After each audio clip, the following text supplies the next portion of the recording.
creio que o Senhor vai falar com você. Por isso que eu quero te pedir, meu irmão, abrir a palavra de Deus em Romanos, capítulo 8, do verso 1 até o verso 8. É o texto que o Senhor colocou no meu coração para estar compartilhando com a igreja. O título da mensagem que o Senhor fez inflamar no meu coração durante essa semana é: Jesus nos liberta da condenação e do domínio do pecado. Amém? Sobre isso que nós vamos meditar hoje. É o livro de Romanos e é o capítulo 8 de Romanos, irmãos. Então, é uma bênção. Se segure, sabe, aí na sua cadeira, para você não ser levado, sabe? Porque nós vamos ler um trecho, sabe, do livro que tem a maior revelação do Evangelho, que é Romanos. Pode perguntar para qualquer pessoa que estuda a Bíblia, o livro de Romanos é o livro com maior quantidade de revelação acerca de Deus. E no livro de Romanos, o ápice de Romanos é Romanos capítulo 8. É o Monte Everest de toda a revelação. É aqui onde Paulo, sabe, recebeu uma inspiração peculiar, que ele fala grandes coisas. E sabe, eu peço para você se segurar na sua cadeira aí, porque a palavra de Deus vai ser proclamada aqui. Se nós olharmos lá para o Antigo Testamento, nós vemos que quando Deus disse, haja luz, algo extraordinário aconteceu, e foram apenas 2 palavras. E o Senhor vai falar muito mais agora. Então, da mesma forma que o mundo foi abalado, quando o Senhor, sabe, proferiu as palavras, haja luz, e as coisas começaram a acontecer pelo poder da palavra de Deus. Da mesma forma, a nossa vida é transformada quando alguém se levanta para proclamar a palavra de Deus. Romanos capítulo 8, versículo 1 até o 8. Vamos ler a palavra do Eterno.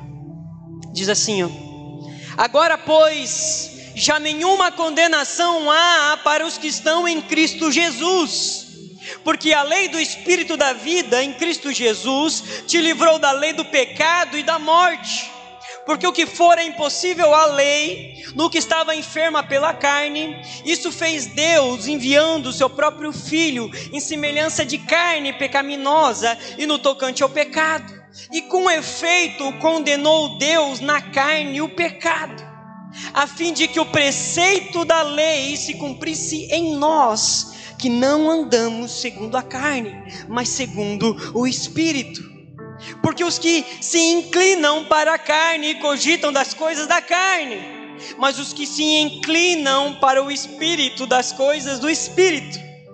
Porque o pendor da carne dá para a morte, mas o do Espírito para a vida e paz. Por isso o pendor da carne é inimizade contra Deus, pois não está sujeito à lei de Deus, nem mesmo pode estar. Portanto, os que estão na carne não podem agradar a Deus. Vamos ter mais um momento de oração, irmãos. Senhor Deus, nós nos colocamos na Tua presença, Pai. Estamos diante da Tua santa palavra, Senhor. Estamos diante deste livro sagrado que contém toda a revelação que nós podemos ter acerca de Deus. Aqui está, Pai, o conteúdo que pode mudar a nossa vida. Aqui está as santas palavras que transformam o nosso ser, Pai.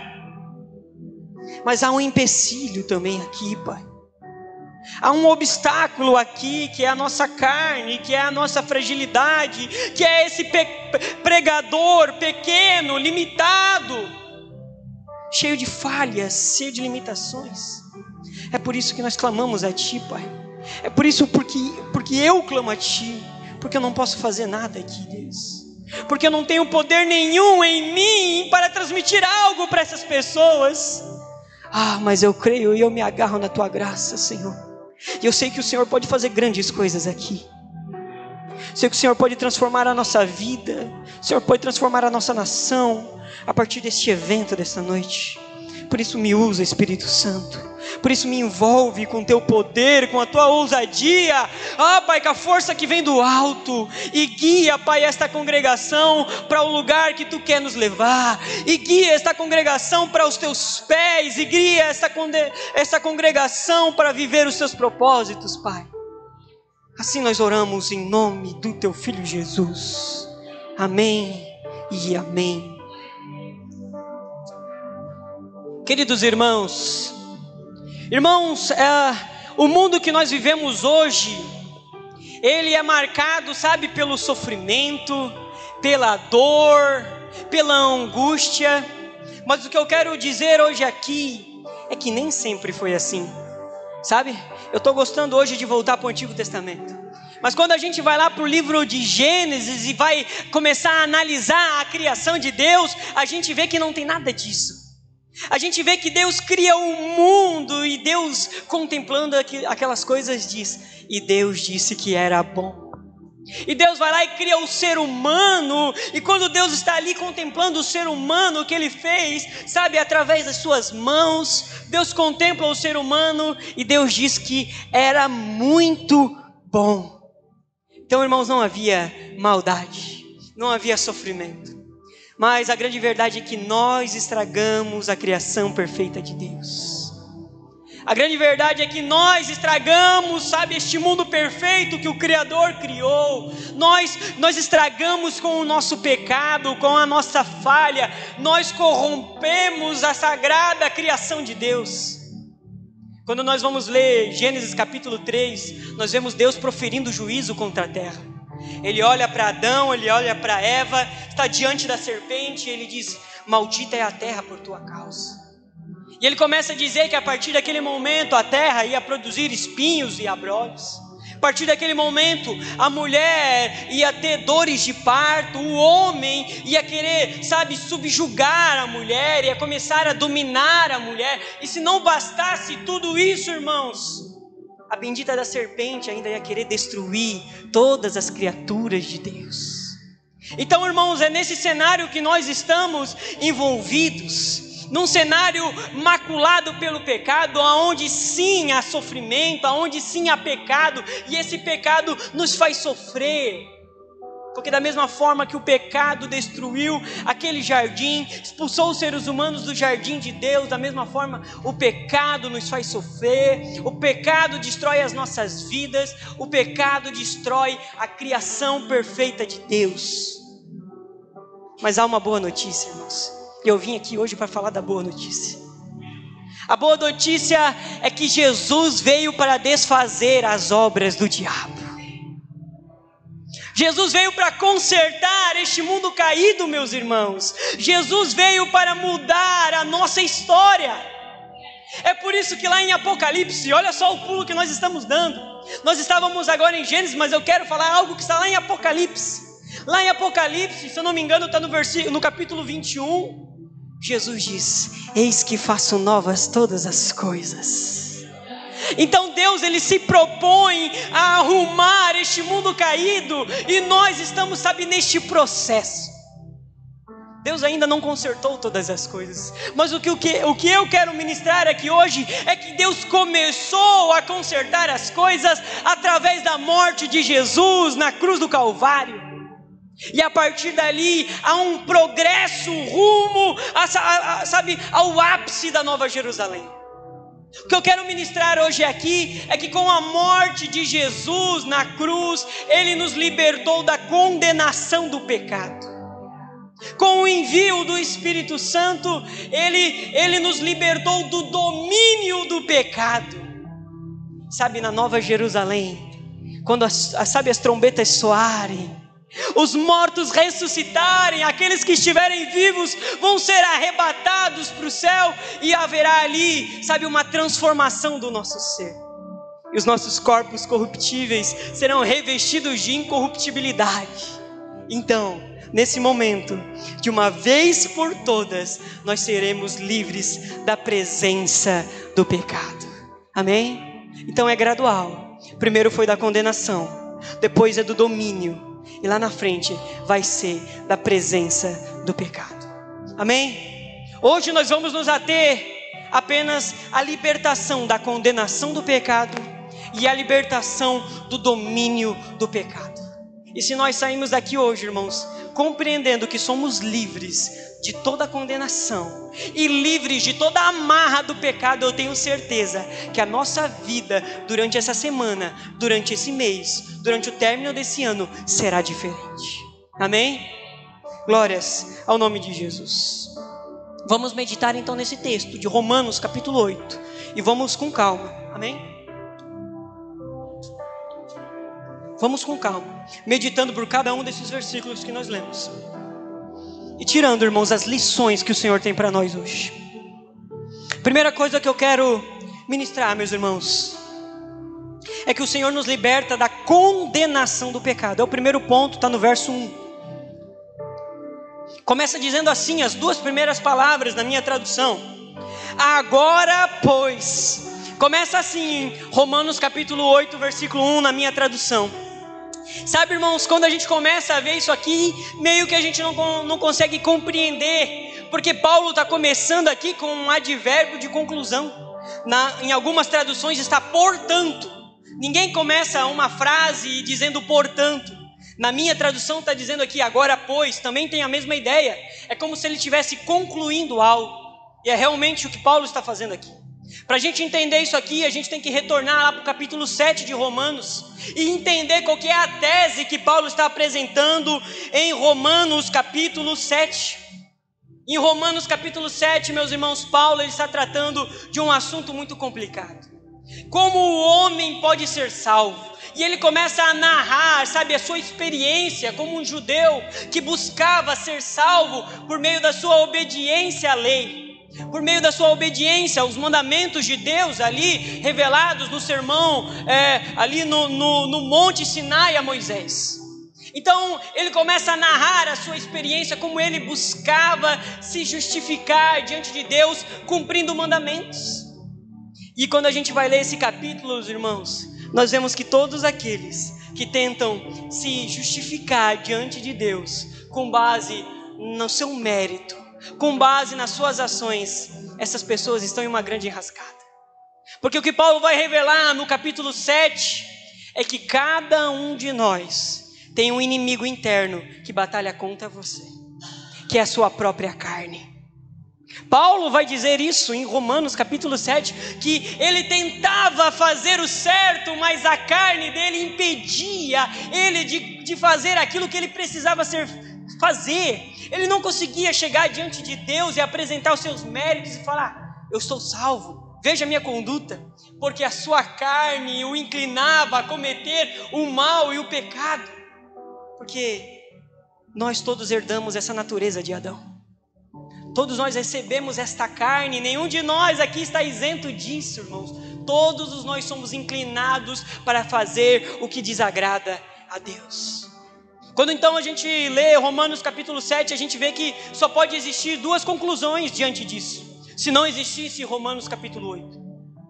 A primeira conclusão era sermos como os religiosos nos tempos de Jesus, como os fariseus, e a gente viver apenas de aparência, de a gente fingir que está tudo bem, de a gente vir nos cultos, sabe, se vestir aqui como um crente e tentar aparentar que está tudo bem, que nós estamos vivendo uma vida em santidade, quando na verdade não estamos. Essa era uma opção. Se a nossa carne não nos deixa viver plenamente em santidade, a gente pode ser o quê? Hipócrita. A gente pode ser religioso. A gente pode viver de aparência. Mas a segunda opção, a única coisa que a gente poderia fazer diante disso é ficar desesperado. Porque se não existe uma forma de ser salvo a não ser por meio da obediência à lei, e a nossa carne não nos deixa ser salvos, então nós todos deveríamos estar desesperados, e é o que Paulo faz em Romanos capítulo 7, versículo 24. Nós conseguimos ver essa angústia tomando conta deste homem no versículo 24, aonde ele exclama: desventurado homem que sou, quem me livrará do corpo desta morte? Então Paulo aqui está em desespero no versículo 24, porque ele ali narrando esse judeu que tenta buscar a aprovação de Deus e não consegue, ele se vê nessa sinuca de bico, ele se vê desesperado. Meu Deus, o meu corpo me leva a fazer o que eu não quero, como que eu posso ser salvo diante de Deus? Mas irmãos, a boa notícia é que, sabe, há uma continuação. O texto não terminou no versículo 24. Tem ali o versículo 25, que é a continuação e que é o que nós precisamos entender para compreender o que Paulo vai dizer em Romanos capítulo 8.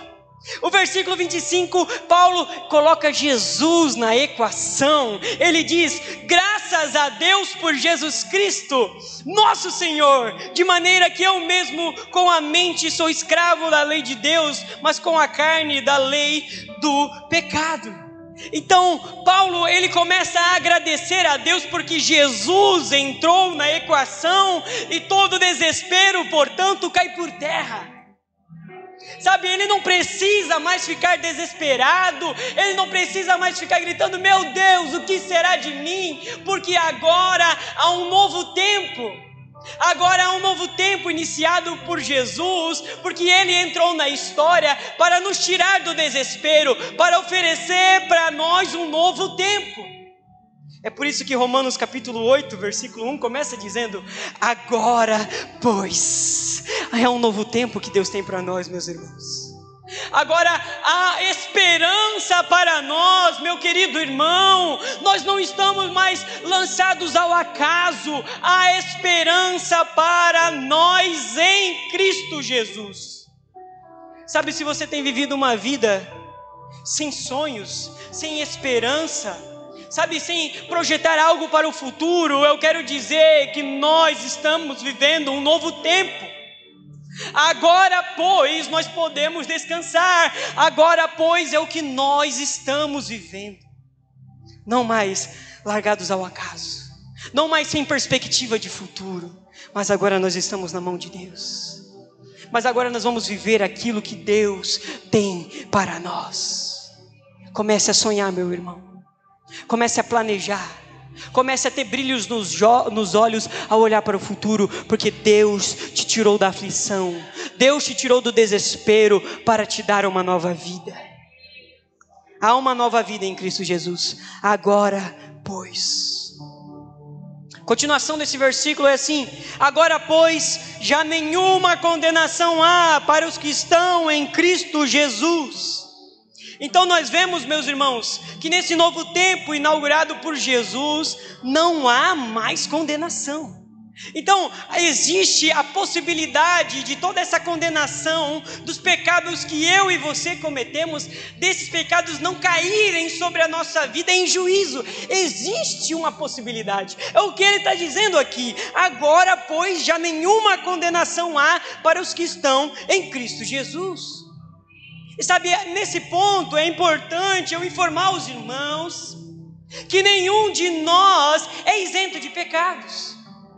Talvez você entrou aqui, você não teve um contato ainda com a religião cristã, talvez você vem de uma outra religião, ou você é adepto dessa filosofia moderna, que diz que não há pecados, que diz que não há erros, que Deus ama a todos. Isso não é verdade, meus irmãos. Todos nós cometemos erros e falhas, e todas essas nossas erros e falhas pesam contra nós diante do tribunal de Deus. Há pecado sobre cada um de nós. Sabe o que vai dizer 1 João capítulo 1, versículo 8? Se dissermos que não temos pecado nenhum, a nós mesmos nos enganamos, e a verdade de Deus, e a verdade não está em nós. Então nenhum de nós pode dizer que não há pecado.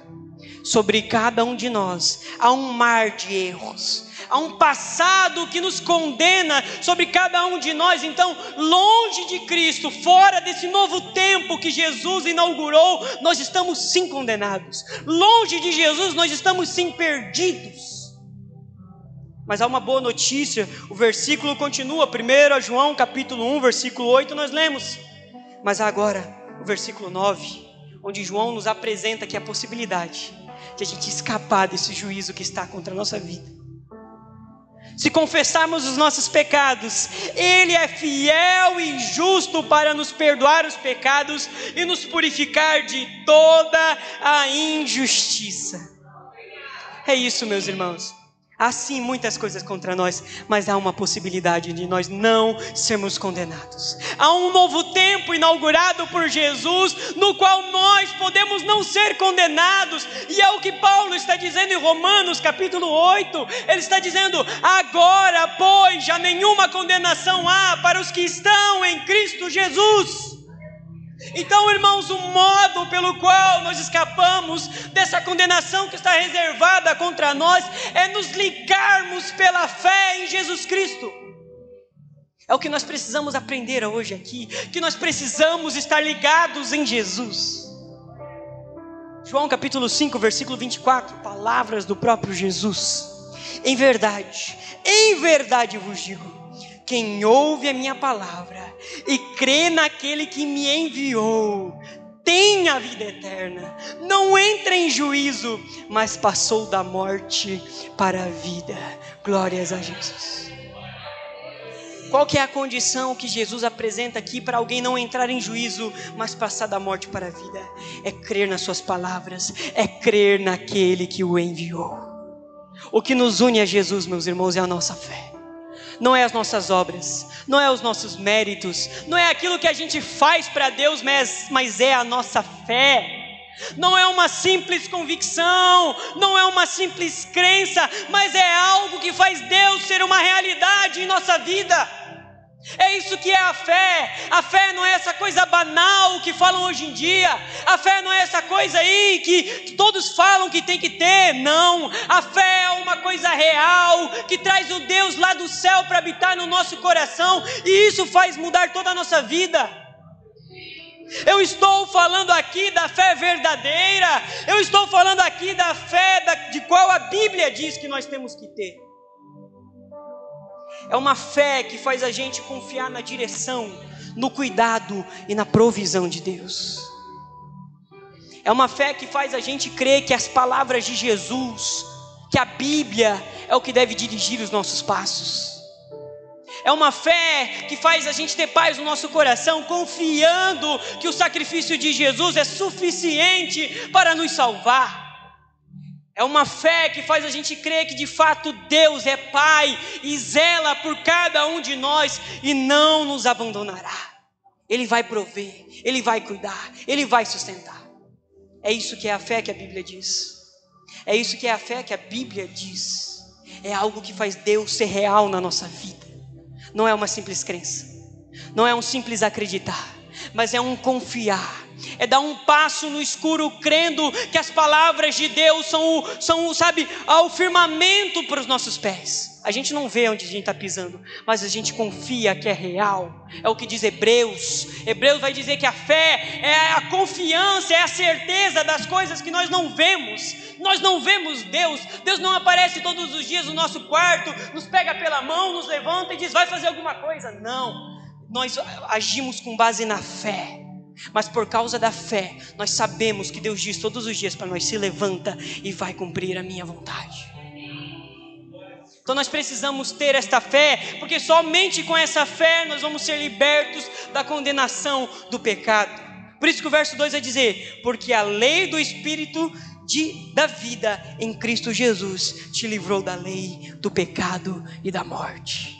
É somente a fé que faz a gente, sabe, escapar, sermos livrados da lei do pecado e da morte. É a fé, é estar em Cristo Jesus. Eu quero crer, meu irmão, que você vai estar unido a Deus, que você está unido a Deus por meio da fé, que as tempestades virão na sua vida, mas isso não vai abalar a sua fé, porque você está ligado ao Onipotente, você está debaixo das suas asas, você está bem guardado em suas mãos. É o que disse Jesus, as minhas ovelhas eu as conheço. As minhas ovelhas, elas estão nas minhas mãos, e das minhas mãos ninguém as pode arrebatar, diz o Senhor.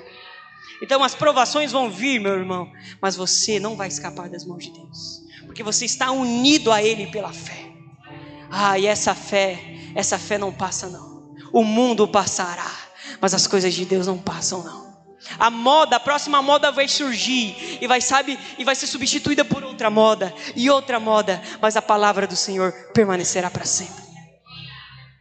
Em nome de Jesus. Segundo ponto que eu quero pregar aqui é o preço pago por Jesus para sermos libertos. É a continuação, o verso 3 em diante.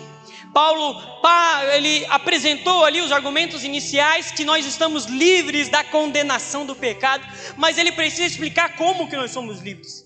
Ele meio que deu ali um spoiler, nos fez ficar feliz. Opa, existe um motivo de nos alegrar, existe sim uma forma de a gente escapar deste juízo, mas como que isto aconteceu? É o que ele vai explicar nos versículos 3 até o versículo 4, ele vai nos dizer como que Jesus pagou um preço para nos libertar da condenação e do domínio do pecado. Verso 3. Portanto, só o início do verso, diz assim, portanto, o que for impossível à lei, no que estava enferma pela carne. Então, o que Paulo vai dizer aqui agora, é que o método no qual ele foi ensinado, pelo qual ele deveria ser salvo, que é através da obediência da lei, a obediência aos mandamentos, isso era impossível. Ora, portanto, o que fora impossível à lei. Por que era impossível à lei? Porque estava enferma pela carne.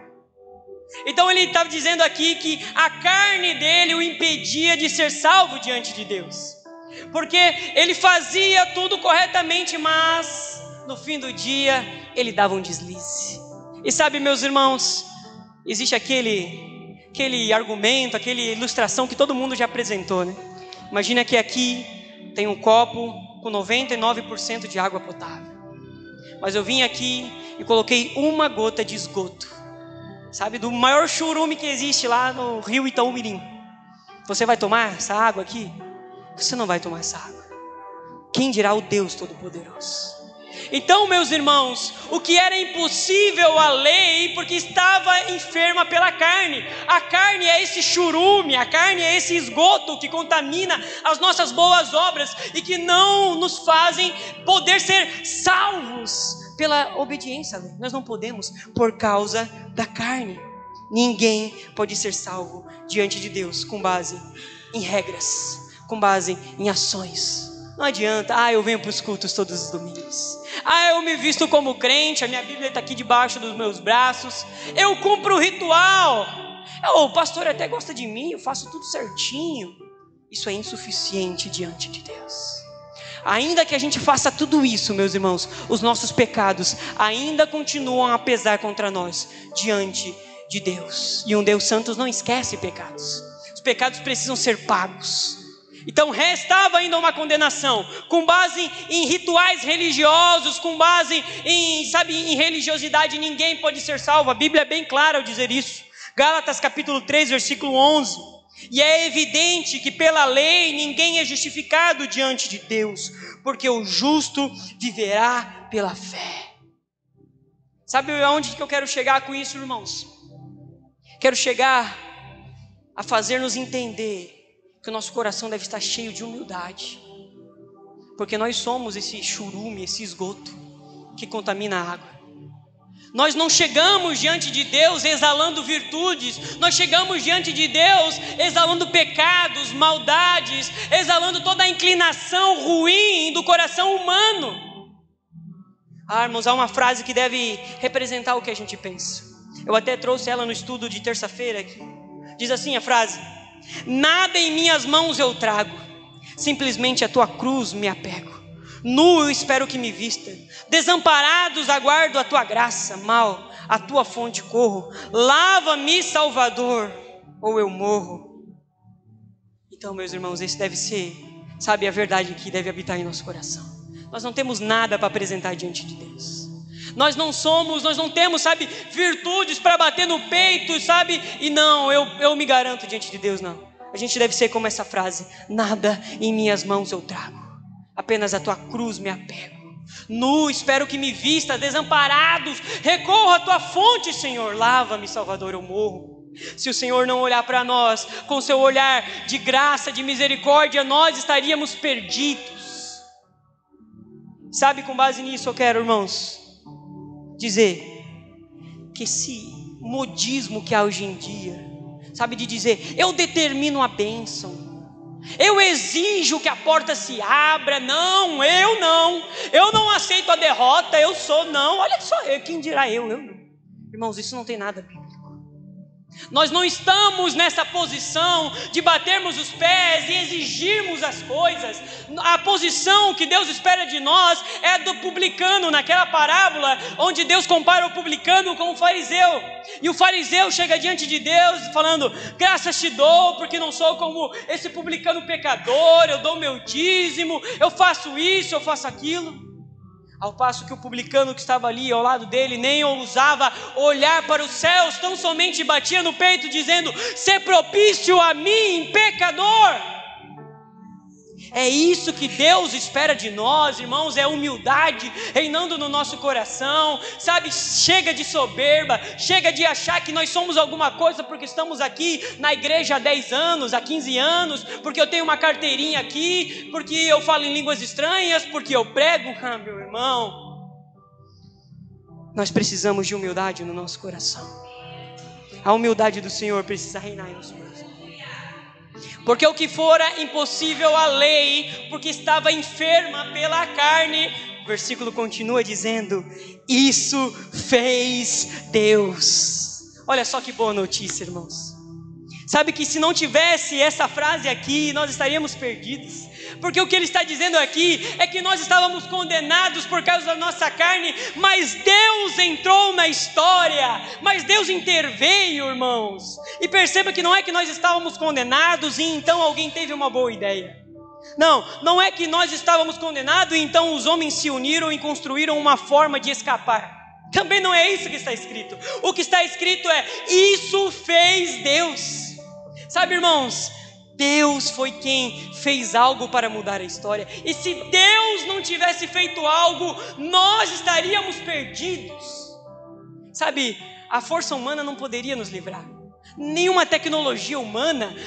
Poderiam se juntar todas as nações ali, pegar os seus melhores cientistas, que eles não iam conseguir bolar um jeito de salvar a raça humana de Deus. Isso teve que partir do próprio Deus. Irmãos, as coisas não são sobre nós humanos, são sobre Deus. Essa história não é sobre nós, a história é sobre Deus. Como Deus ama criaturas pequenas, como Deus faz algo para salvar, sabe, seres que não são nada. Comparados a Ele, nós não somos nada, passageiros. A palavra de Deus diz que nós somos como a neblina, que está aqui por um instante, depois nós olhamos, cadê a neblina? Sumiu, passou. Nós somos assim, efêmeros, passageiros, pequenos, mas o Deus eterno decidiu fazer algo para nos salvar. Deus interveio na história. E eu gosto dessa frase, isso fez Deus, porque isso muda tudo. É igual Efésios capítulo 2, se você for ler na sua casa, Efésios capítulo 2, do verso 1 em diante, tu vai ver que Paulo vai começar a dizer ali, que nós estávamos mortos nos nossos delitos e pecados. Sabe, por causa da incircuncisão da nossa carne, e nós éramos escravos de Satanás. Ele até diz que é o príncipe da potestade do ar. Nós vivíamos para fazer a vontade de Satanás. Mas daí chega no versículo 4 de Efésios que diz: mas Deus, sendo rico em misericórdia, com seu grande amor com que nos amou.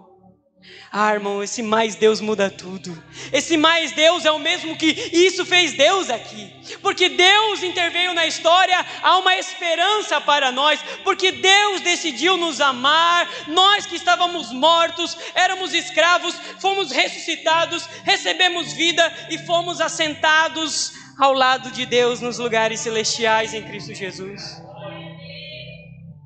É sobre Deus. Foi Deus quem fez tudo isso. Não somos nós, mas Deus. É por isso que a glória é para Jesus. Por isso que nenhum homem deve tomar a glória que pertence a Deus. Nós não somos a última Coca-Cola do deserto, meu irmão. Nós, sabe, essa história não é sobre nós, é sobre Deus, é sobre Jesus. Salmo 115, versículo 1. Não a nós, Senhor, não a nós, mas a teu nome da glória, por amor da tua misericórdia e da tua fidelidade. É sobre Deus, meus irmãos, é sobre Deus. Romanos capítulo 11, 34 ao 36, vai nessa mesma linha, porque ele vai dizer assim, quem pois fez algo para o Senhor primeiro, quem primeiro lhe deu para que ele nos recompensasse? Ninguém deu nada a Deus. Ele possuía tudo em si mesmo, mas Ele quis nos entregar o seu amor. É por isso que a Ele a glória, o domínio, a majestade pelos séculos dos séculos. Porque dele, por Ele, para Ele são todas as coisas. Deus não nos deve nada, irmãos, mas nós devemos tudo para Deus. Ele já era completo em si mesmo, eu já disse aqui. Ele já era completo, Ele é Deus, e por ser Deus, já impõe, já que Ele é completo, que Ele não precisa de nada para ser. Não é que Deus estava no mundo lá, muito tedioso, e precisava de alguém para demonstrar o seu amor, não. Ele é completo em si mesmo, e por ser uma trindade ali, há um amor recíproco entre os três ali, Ele era completo. Ele não precisava de nós, mas nós precisávamos dele, e Ele decidiu nos amar, irmãos. Então, Deus não nos deve nada, mas nós devemos tudo para Deus. É por isso que nós temos que entregar a nossa vida para o Senhor. É por isso que nós não vivemos para realizar os nossos sonhos. Isso é tão pequeno. Realizar as nossas vontades, isso vai passar. Nós devemos viver para viver os planos de Deus para nossas vidas, para viver a vontade de Deus para nós, porque dele, por Ele, para Ele são todas as coisas. O versículo continua ainda no versículo 3, porque isso fez Deus, enviando o seu próprio Filho em semelhança de carne pecaminosa e no tocante ao pecado, e com efeito condenou Deus na carne o pecado. Irmãos, que texto bendito. Aqui está o Evangelho. Se você nunca ouviu o Evangelho, eu quero te dizer que aqui está o Evangelho. As boas notícias do qual a Bíblia fala é isso aqui, é que Deus enviou o seu próprio Filho para morrer em nosso lugar, que nós estávamos condenados, que nós estávamos perdidos, mas Deus entrou na história, mas Deus quis enviar o seu próprio Filho, como o próprio Jesus falou para Nicodemos, porque Deus amou o mundo de tal maneira que deu seu Filho unigênito, para que todo que nele crê não pereça, mas tenha a vida eterna. E o Filho enviado por Deus se fez homem, se fez um de nós, cheio de limitações, sabe, cheio de fraquezas. Ele era como um de nós, ele se colocou num lugar de fraqueza, mesmo não precisando, ele quis. A Bíblia diz em Filipenses capítulo 2, versículo 5, que ele se fez servo e foi obediente até a morte, e morte de cruz. Aqui o texto diz que ele recebeu a condenação do pecado na carne. Então, sabe, todos esses pecados que eu e você cometemos, eles deveriam cair sobre a nossa carne, mas eles caíram na carne de Jesus, na cruz do Calvário. Todo o cálice amargo da ira de Deus, Jesus bebeu naquela cruz e sofreu uma condenação que não lhe cabia, mas que cabia a nós. Este é o Evangelho, este é o amor de Deus. Sabe, quando a gente assiste o filme A Paixão de Cristo, do Mel Gibson, a gente vê uma cena interessante. Até não há base bíblica para isso, é algo que extrapolou, mas eu vejo que faz todo sentido. Porque durante a cena da crucificação, Mel Gibson ali, ele faz uma cena em que os soldados romanos, eles esticam o braço de Jesus, eles deslocam o braço de Jesus para fazê-lo caber naquela cruz. Sabe o que isso fala para nós? Que aquela cruz não tinha a medida de Jesus. Aquela cruz tinha a minha medida, tinha a sua medida. Aquela cruz existia para condenar-nos, mas Jesus tomou a nossa cruz. Jesus tomou a condenação que cabia a nós, e Ele recebeu na sua carne a nossa condenação. Na sua carne Ele recebeu a nossa condenação. Então, irmão, com base nisso, eu quero te lembrar de uma coisa aqui. Não sei se você se esqueceu disso dessa semana, mas eu quero te lembrar aqui. Você é amado por Deus. Irmãos, não deixe que o mundo faça você esquecer dessa verdade bendita. Você é amado por Deus. Sabe, se você ainda não encontrou um amor que te corresponda, mas Deus derramou todo o seu amor por você na cruz do Calvário. Que seus olhos sejam abertos para compreender o quanto Deus te ama. Ele entregou o seu único filho para morrer por você na cruz. Mande embora todos os sofismas de Satanás, dizendo que você não é importante, que você não vale para nada, que você é descartável. Deus olhou para você e te contemplava ao morrer na cruz do Calvário. Ele não retrocedeu, ele dizia: vale a pena por causa da Sara, vale a pena por causa do Jackson, por causa da Rô, vale a pena. Ele não desistiu porque ele te ama, meu irmão. Deus não desistiu porque Ele te ama. Deus te ama grandemente. E a gente precisa lembrar que esse amor não é só para nós, não é só para essa igreja, não é só para a nossa família. Este amor é para toda a humanidade. Que a gente não venha falhar na nossa missão, irmãos, de comunicar ao mundo acerca do amor de Deus. O que falta neste mundo é conhecer o amor de Deus. Porque só o ódio se manifesta nas escolas, porque só o ódio se manifesta na política. Cadê nós falando do amor de Deus para essas pessoas que precisam? Porque o noticiário é só coisa ruim.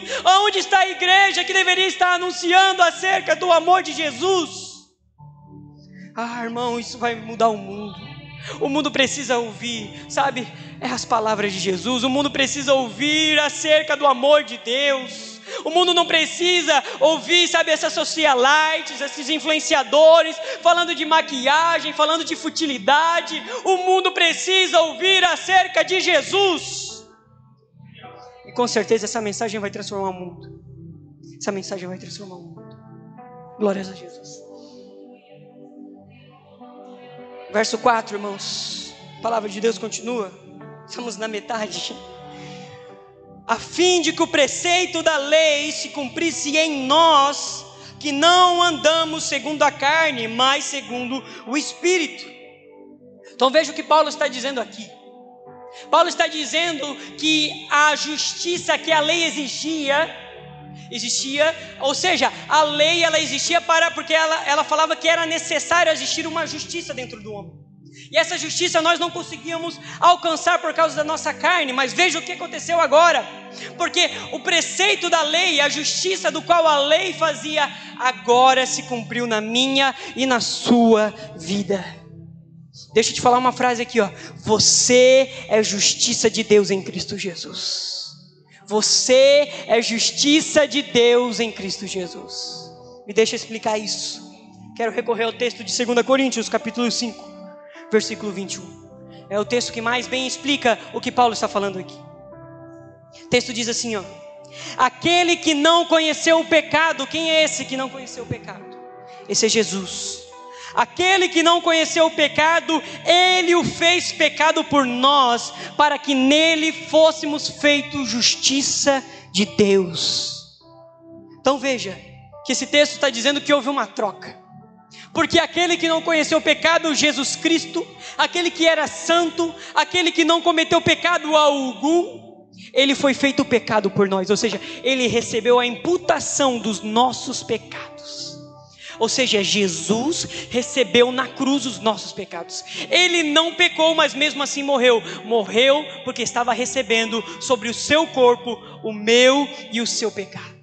Mas veja que não foi algo de mão dupla. Ao passo que nós enviamos o nosso pecado para Jesus, Jesus enviou a sua justiça sobre a nossa vida. Ora, aquele que não conheceu o pecado, Deus o fez pecado por nós, para que nele fôssemos feitos justiça da parte de Deus. Então toda a justiça do Deus Santo, que é Jesus, foi imputada na minha e na sua vida. E é com base nessa justiça que nós somos aceitos diante de Deus. Deus olha para mim e Deus olha para você, e Ele te aceita. Ele diz: entra na minha presença, porque Ele vê Jesus ao olhar para você. Ele vê os méritos de Jesus sobre a sua vida, e portanto os portais eternos se abrem para nos receber, porque nós somos os convidados de honra de Jesus. Deus vê a sua justiça na nossa vida. Antes do perfeito sacrifício de Jesus, as portas estavam fechadas. Antes do perfeito sacrifício de Jesus, nós não poderíamos ter comunhão com Deus, porque Ele via apenas os nossos pecados. E um Deus santo não pode nem contemplar o pecado, é o que vai dizer Abacuque capítulo 1, vai dizer isso. Mas agora Ele nos aceita, porque Ele vê a sua justiça em nossa vida. Ei, o preceito da lei se cumpriu em você. O preceito da lei se cumpriu na sua vida. Portanto, meu irmão, você pode orar, porque Deus te ouve. Você pode adorar, porque Deus recebe a tua adoração. E você pode servir na obra de Deus, porque Deus aceita aquilo que parte das tuas mãos. Porque foi santificado na cruz do Calvário. Sabe, irmãos, o pecado não pode mais nos separar do amor de Deus. Nem o principado, nem os potestades, nada nesta criação pode nos separar do amor de Deus que está em Cristo Jesus. É o que vai dizer Romanos capítulo 8, verso 39 em diante. Nada pode nos separar e, portanto, não viva longe de Deus. Pare de pensar dessa forma. Não, eu errei, portanto eu tenho que me afastar de Deus. Não, eu errei, então eu tenho que sair da igreja, porque a igreja não é mais o meu lugar. Não, eu caí, eu falei, portanto eu tenho que entregar o ministério. Eu tenho que ficar sentado na última cadeira, porque eu não valho mais nada. Isso não é bíblico. O pecado não pode mais te afastar de Deus, porque o pecado foi pago na cruz do Calvário. Deve haver arrependimento, deve haver busca, e portanto o perdão será liberado. E Deus não vai olhar para você assim, caiu de novo, então não vai estar no mesmo lugar, vamos deixar um outro lugar ali mais para trás para ele. Não tem isso. Dos seus pecados não me lembrarei mais, diz o Senhor. Foi pago na cruz do Calvário. Ele disse em João capítulo 19, versículo 30, se eu não me engano, tetelestai, está consumado, o preço foi pago. Cada um dos nossos pecados que nos separavam, que nos impediam de servir a Deus, que nos impediam de fazer algo para Deus, de adorar ao Senhor, cada um desses pecados foi pago na cruz do Calvário. Não tente fazer uma penitência, não tente se ajoelhar no milho dizendo que você vai pagar por esses pecados, porque você não pode. Só Jesus poderia pagar pelos pecados, e Ele pagou na cruz do Calvário cada um dos nossos pecados. Precisamos ter fé para crer que esse sacrifício de fato é poderoso. Precisamos ter fé para crer que esse sacrifício de fato é eficaz e que a nossa vida depende desse sacrifício. Se a gente achar que esse sacrifício é algo vulgar, é algo comum, irmãos, então a gente vai viver na condenação, porque a gente não vai crer no poder do sangue de Jesus. Se a gente não crer no poder do sangue de Jesus, então mais nada serve, irmãos. Deus não vai fazer nada mais por você. Você precisa crer. Eu não posso crer por você. O pastor não pode crer por você. Você precisa crer. Você precisa se apegar nessas verdades. Irmãos, pode ir na Bíblia. Isso que eu estou falando é bíblico. Há poder no sangue de Jesus para nos unir a Deus. Não se afaste dele. Não fuja da presença de Deus. Glórias a Jesus por isso. E agora nós vamos chegar no terceiro ponto que eu quero ministrar. A libertação do domínio do pecado. Nós vimos acerca da libertação da condenação do pecado. Nós vimos acerca do preço que foi pago. E agora nós vamos ver que o resultado deste preço pago na cruz do Calvário, que é uma vida em santidade. Vimos até agora que Paulo está falando de salvação. Como o homem pode ser salvo diante de Deus.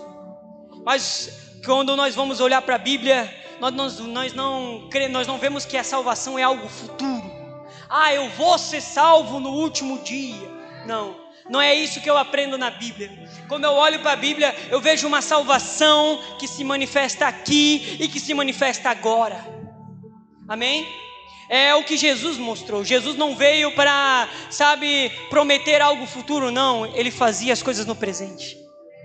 O maior exemplo disso é João capítulo 11, quando vai falar ali acerca da ressurreição de Lázaro.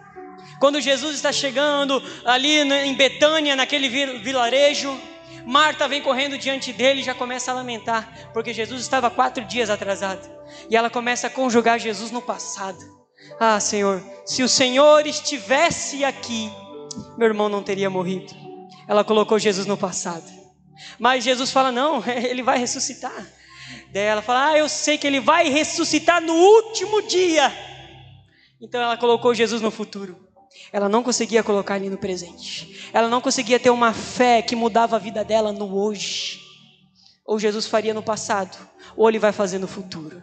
Jesus olhou para ela e disse, eu sou a ressurreição e a vida. Quem crê em mim, ainda que morra, viverá. Então a salvação é algo que se manifesta hoje.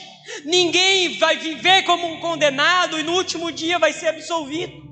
A salvação é algo que se desfruta hoje. É a presença do Espírito Santo nos libertando, nos dando vida e paz.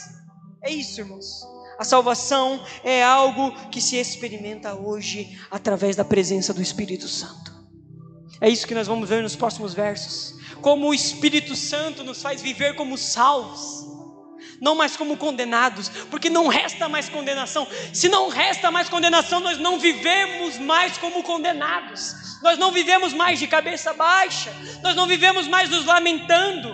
Não, nós vivemos olhando para o nosso alvo, que é Jesus Cristo, com a cabeça levantada, sonhando, olhando para frente, porque o Espírito Santo nos liberta do domínio do pecado. Amém, irmãos? Verso 5 e verso 6. Vamos ler novamente. Porque os que se inclinam para a carne cogitam das coisas da carne, mas os que se inclinam para o Espírito, das coisas do Espírito. Porque o pendor da carne dá para a morte, mas o do Espírito para a vida e paz. Então veja só, irmãos. Há poucos versículos atrás nós vimos que Paulo disse que a lei não era um meio eficaz de nos trazer a salvação, porque ela estava enferma pela carne. Ou seja, a carne, sabe, essa presença do pecado na nossa vida nos influencia, nos tende a fazer o que é o mal. Mas agora, ao ler esses versículos, nós vemos que Paulo está dizendo que nós devemos nos inclinar para as coisas do Espírito e não para as coisas da carne. A pergunta é, como que alguém que tem uma carne que tende para o pecado pode ao mesmo tempo tender para as coisas do Espírito, pender para as coisas de Deus? Isso parece ser impossível, parece que Paulo aqui está se contradizendo, mas é que a gente precisa entender que Paulo está falando aqui de novas pessoas, de novas criaturas. Para nós entendermos como alguém que possui uma carne que tende ao pecado pode tender para as coisas do Espírito, nós precisamos compreender a doutrina da regeneração. Nós precisamos entender o que é o novo nascimento, porque isso muda tudo. Porque quando alguém tem uma experiência verdadeira com Jesus, essa pessoa é transformada. Amém? 2 Coríntios capítulo 5, versículo 17. E assim, se alguém está em Cristo Jesus, é nova criatura. As coisas antigas já passaram e eis que se fizeram novas. Ah, meus irmãos, então quando a gente tem uma experiência verdadeira com Jesus, a nossa vida é transformada. Sabe, foi o que aconteceu com Zaqueu. Zaqueu era o maioral dos publicanos, roubava, mas ele tem uma experiência com Jesus. Jesus entrou na casa dele e ele diz, eu resolvo dar aos pobres metade dos meus bens. E se em alguma coisa tenho defraudado alguém, restituo 4 vezes mais. É um encontro com Jesus que proporciona isso. É um encontro com Jesus que faz Saulo de Tarso, perseguidor, que ia em direção a Damasco pedindo cartas com permissões para perseguir e matar cristãos. Ele tem um encontro com Jesus. Ele cai ao chão, e aquele que antes se empenhava em matar as pessoas, agora dá sua vida pelo avanço do Evangelho. Isso é o novo nascimento, isso é a regeneração. É quando uma pessoa tem um encontro com Jesus, a sua vida é transformada, as suas inclinações são mudadas, O que essa pessoa gosta, ela não gostava, ela não gosta mais. Aquilo que ela amava, agora ela não ama mais, porque ela encontrou algo melhor. Sabe, irmãos, eu posso ilustrar isso como um caminhão. Se você for atropelado por um caminhão, eu tenho certeza que a sua vida não vai ser mais a mesma. Talvez o seu andar vai ser um andar diferente. Você vai se arrastar, você vai estar de muleta. A sua vida não será mais a mesma se você tiver um encontro com um caminhão. Imagine se você tiver um encontro com o Deus Criador. A nossa vida não é mais a mesma. E é o que Paulo está dizendo nesse versículo aqui. Nós então que tivemos esse encontro com Jesus, agora fomos libertados do domínio do pecado. Nós recebemos a presença do Espírito Santo na nossa vida, e essa presença faz com que nós desfrutamos da salvação hoje e aqui, uma vida de libertação, não mais nas amarras do pecado, não mais sob o cabestro de Satanás, mas livres por causa do Espírito Santo. Mas há uma advertência também aqui, é o que Paulo está dizendo. Porque se nós, após tivermos esse encontro com Jesus e sermos libertados para viver esta vida em santidade, escolhermos, tivermos vontade e saudade de voltar para o Egito, saudade de comer da mesa de Faraó e retornarmos, então resta-nos apenas a justa retribuição desses atos. É o que o versículo está dizendo. A carne dá para a morte. Os que se inclinam para a carne dão para a morte, mas os que se inclinam para o Espírito, vida e paz. Então, irmãos, hoje há a possibilidade de a gente viver uma vida em santidade. Hoje há a possibilidade da gente viver uma vida liberta do domínio do pecado sobre as nossas vidas, sem vícios.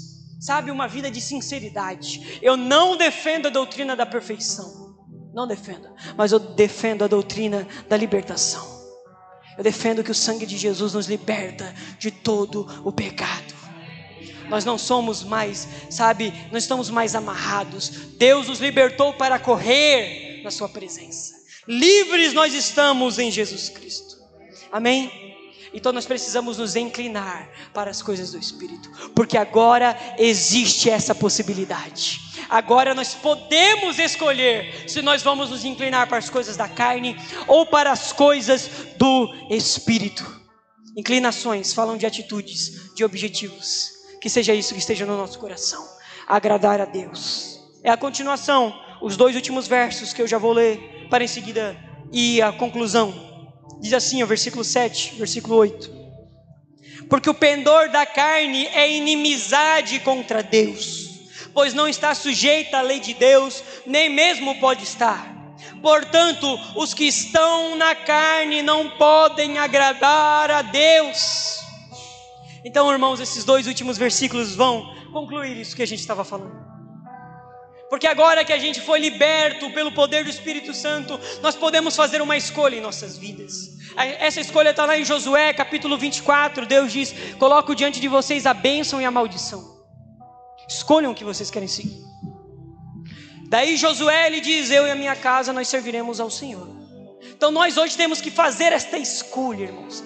O que nós vamos querer escolher? Seguir as coisas da carne que dão para a morte, ou nós vamos nos inclinar para as coisas do Espírito que levam para a vida e paz, para a vida abundante que está em Cristo Jesus? A verdade é que se nós escolhermos as coisas da carne, nós estaremos em inimizade contra Deus. E Paulo conclui dizendo, portanto, os que estão na carne não podem agradar a Deus. Então, irmãos, que fiquem bem claro que é uma atitude que a gente não pode ficar em cima do muro. Ou a gente inclina para as coisas do Espírito, ou nós inclinamos para as nossas próprias vontades, para a carne. E se nós escolhermos pelas coisas da carne, se nós escolhermos pelo aquilo que nos traz prazer, aquilo que sacia, sabe, a carne de forma passageira, nós estaremos escolhendo negar a Deus, porque os que escolhem a carne estão em inimizade e não podem agradar a Deus. O que eu quero, irmão, o caminho que eu quero apontar é o caminho de ser amigo de Deus. é de buscar agradar a Deus. Quando nós vamos ler a Bíblia, nós vemos que Abraão é chamado de amigo de Deus. Ele decidiu viver para agradar o Senhor. Eu tenho certeza que ele não se arrependeu de ter escolhido isso. Tenho certeza que esta é a melhor escolha que ele fez da sua vida, que agora na eternidade ele deve estar se regozijando, feliz, pensando: obrigado, Senhor, porque eu escolhi o caminho correto. Se eu tivesse feito como Ló, que escolheu o caminho de Sodoma e Gomorra, o caminho errado. Não, Abraão naquele momento ele fez uma escolha e falou: não, se você vai por esse lado, eu vou por essas campinas aqui. Eu vou por esse caminho, porque esse caminho agrada ao Senhor. Irmãos, faça essa escolha hoje. Escolha hoje agradar ao Senhor. É o que Paulo nos incentiva a fazer em 1 Coríntios capítulo 10, versículo 31. Ele vai dizer: quer comais, quer bebais, quer façais qualquer outras coisas, fazei tudo para a glória de Deus. Ou seja, viva uma vida para agradar a Deus. Comece a planejar a sua rotina, incluindo Deus nela. Como eu vou agradar a Deus nessa semana? Como amanhã eu posso acordar e viver uma vida que agrada a Deus? João capítulo 14, versículo 15. Se me amais, guardais os meus mandamentos. Quer agradar a Deus? Viva em obediência aos mandamentos do Senhor. Romanos capítulo 12, versículo 2. Ele vai dizer assim: rogo-vos pelas misericórdias de Deus que não vos amoldeis a este século, mas sejam transformados pela renovação da vossa mente, para que experimenteis qual seja a boa, perfeita e agradável vontade de Deus. Você quer se inclinar para o Espírito e desfrutar da vida e paz? Então não seja como este mundo é. Viva para agradar ao Senhor nosso Deus. O que eu quero dizer hoje é que isso é possível. E eu quero te incentivar a fazer isso hoje. Eu quero te incentivar a ser amigo de Deus, a viver uma vida para agradar ao Senhor nosso Deus. Se você quer fazer isso, se coloque de pé, por gentileza. Gostaria de chamar o Ministério de Louvor para estar vindo à frente.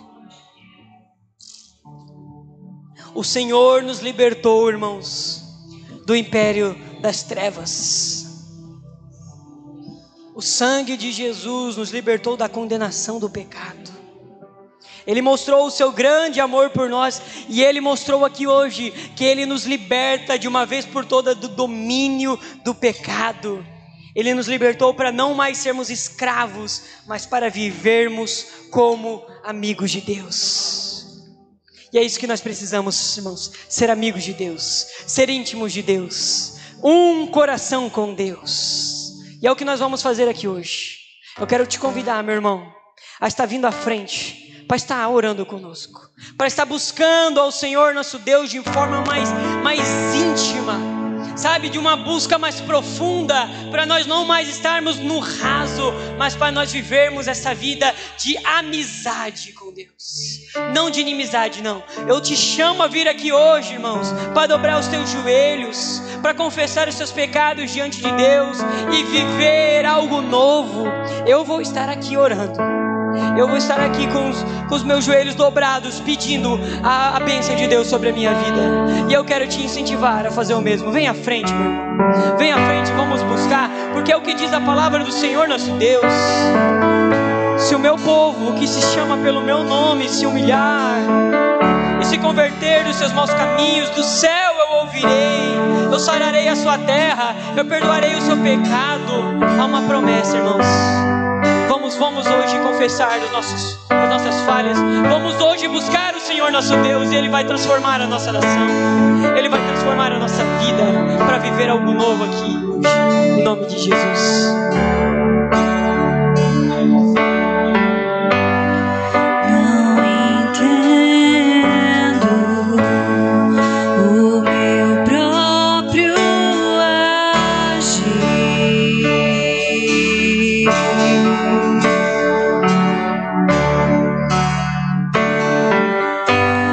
Seria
espírito em uma guerra infindável, a qual eu não entendo, pois meu corpo já foi vendido como escravo e não existe bem nenhum em mim, apenas o pecado. Mas eu sei que no tocante ao meu interior tenho prazer na sua lei. Tu és o meu amado, então liberta-me de mim. Eu quero ser a sua casa. Se você estiver aqui, eu sei, eu venço o pecado. Então enche-me de ti, até que não haja mais espaço. Pois quando estou em tua presença, o meu viver é trans. Oh, liberta, Senhor, então liberta-me de mim. Eu quero ser a sua casa.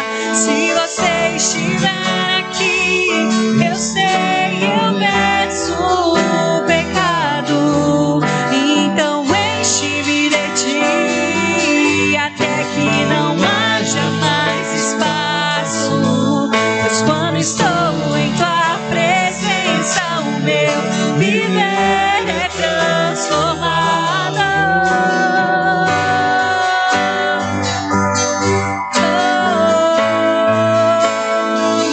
Meu viver é transformado, Senhor.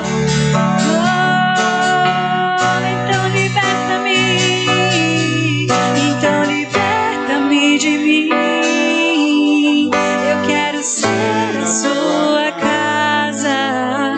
Se você estiver aqui, eu sei, eu venço o pecado. Então enche-me de ti, até que não haja mais espaço. Pois quando estou em tua presença, o meu viver é transformado. Então liberta-me de mim. Eu quero ser a sua casa. Se você estiver aqui, eu sei, eu venço o pecado. Então enche-me de ti, até que não haja mais espaço. Pois quando estou em tua presença, o meu viver é transformado. Oh, só o Senhor nos transforma, Jesus.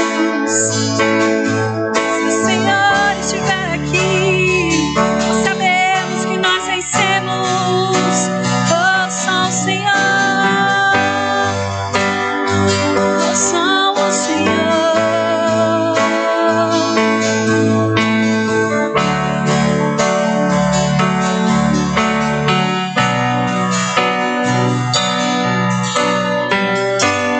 E eu passo a ser livre pra viver a tua bondade.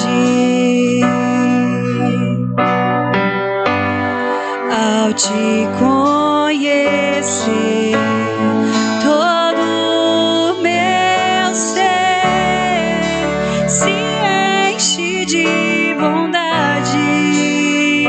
Eu passo a ser, eu passo a ser livre pra viver a tua vontade.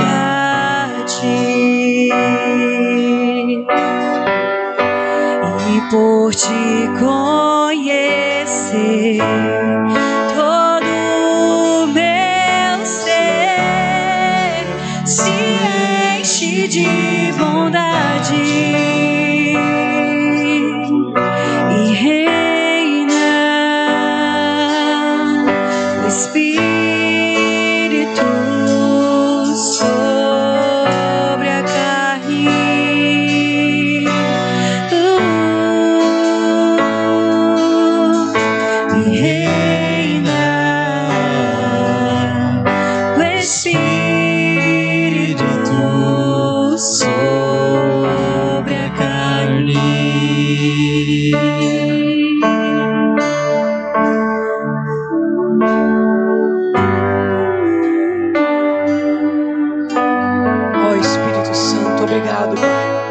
obrigado, Deus, por essa palavra, Deus. Sela essa palavra em nosso coração, Deus.